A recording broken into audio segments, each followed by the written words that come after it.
नवनवीन व्हिडिओ पाहण्यासाठी व आमच्या सोबत राहण्यासाठी चॅनलला सबस्क्राइब करायला विसरू नका। तर बघा काय बातमी आहे, सरकारी कर्मचारी आणि पेन्शनधारकांमध्ये सध्या 18 महिन्याचं महागाई भत्ता म्हणजे DA थकबाकीचे पुन्हा थकबाकीचा प्रश्न पुन्हा चर्चेत आला आहे। कोरोना काळात थांबवण्यात आलेले DA थकबाकी कर्मचाऱ्यांना मिळणार का याकडेच लाखो कर्मचाऱ्यांचं लक्ष लागलेलं आहे।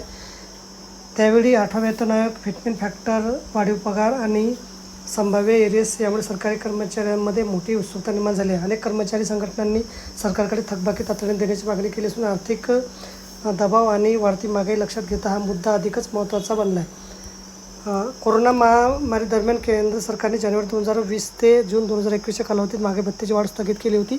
त्या काळातील 18 महिने थकबाकी अद्याप कर्मचाऱ्यांना मिळाले नाही। कर्मचारी संघटनांचे म्हणणे आहे की हा पैसा कर्मचाऱ्यांचा हक्क आहे, यानं सरकारने तो थांबवून द्यायला हवा। काही अंदाजानुसार कर्मचाऱ्यांच्या पदानुसार हे थकबाकी हजार ते लाख रुपयापर्यंत जाऊ शकते। मात्र सरकारने अद्याप संदर्भात कोणत्याही अधिकृत घोषणा केली नाही, त्यामुळे कर्मचाऱ्यांमध्ये संभ्रम आणि अपेक्षा दोन्ही कायम आहे। 8 वेतन आयोग लागू झाल्यानंतर जानेवारी 2026 पासून सुधारित वेतन लागू होण्याची शक्यता व्यक्त केली जाते। अनेक तज्ज्ञांच्या मते आयोगाचे अंतिम अहवाल उशिरा आला तरी सुधारित पगार मागील तारखेपासून लागू केला जाऊ शकतो।